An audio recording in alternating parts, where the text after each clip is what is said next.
Good afternoon, old sport. My name is Bianca Milawancho, and I'm very excited to discuss The Great Gatsby with you by F. Scott Fitzgerald. To start off with, there are 6 main characters.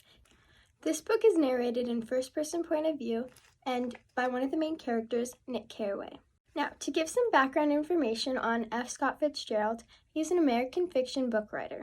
In his novels, Fitzgerald did his best to express the grand and exciting persona of the Jazz Age. And even though Fitzgerald accomplished success, riches, popularity, fame, fortune, he was never really given any acclaim after his death. Now, to talk about the plot of this amazing story. It starts off with Nick Carraway, a young man from Minnesota, moving to New York to follow his career in the bond industry.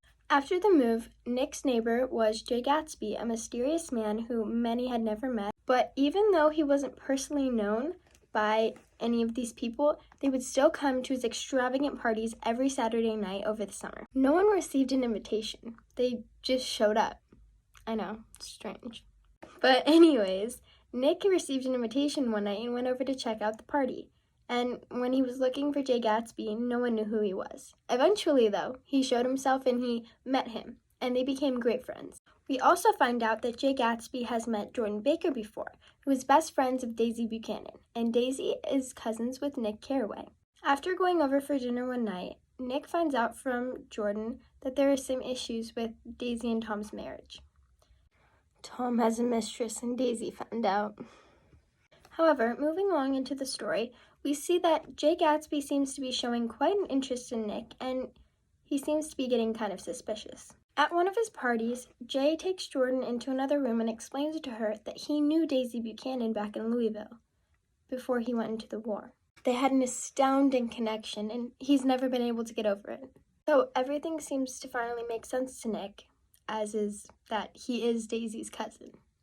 And Jay asks him to invite Daisy over for lunch one day. So, as you can guess, they meet, sparks fly, they love each other again, and now they have to figure out what to do. So, after a while of having an affair with Jay, Tom finally starts to get suspicious of Gatsby and questions his wife, even though that's so hypocritical because he has his own mistress, Myrtle Wilson. Gatsby tries to force Daisy into telling Tom that she never loved him, which isn't true because at one point she did.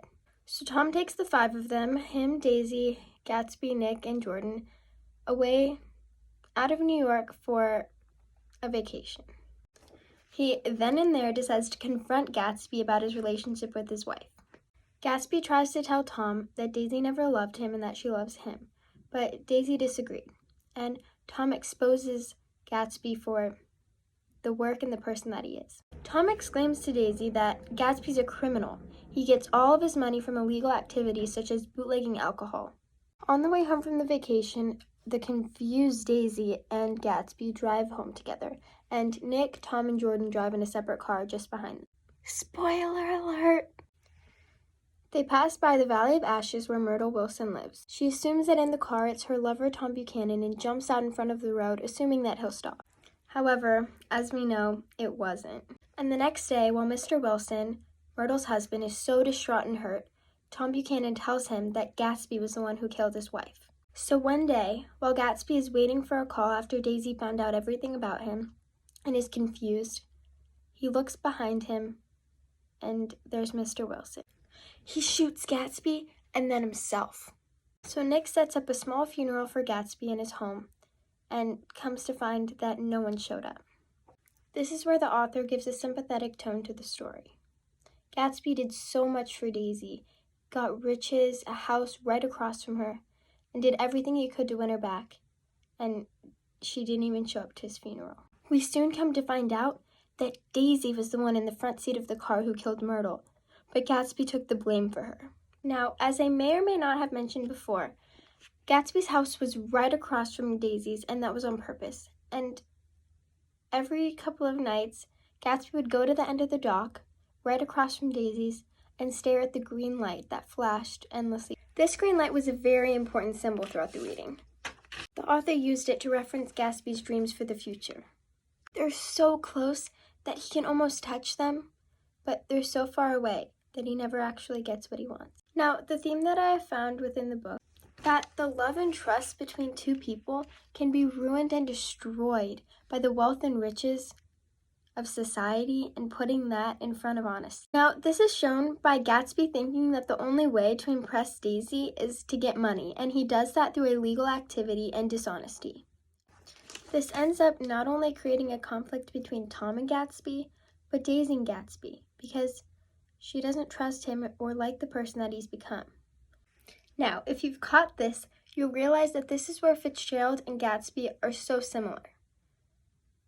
Both achieve success, riches, social popularity, but in the end, no love or acclaim for what they've given.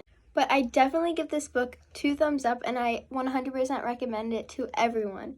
I really do think that everyone will enjoy this book, and I really hope that you read it and like it and tell me what you think.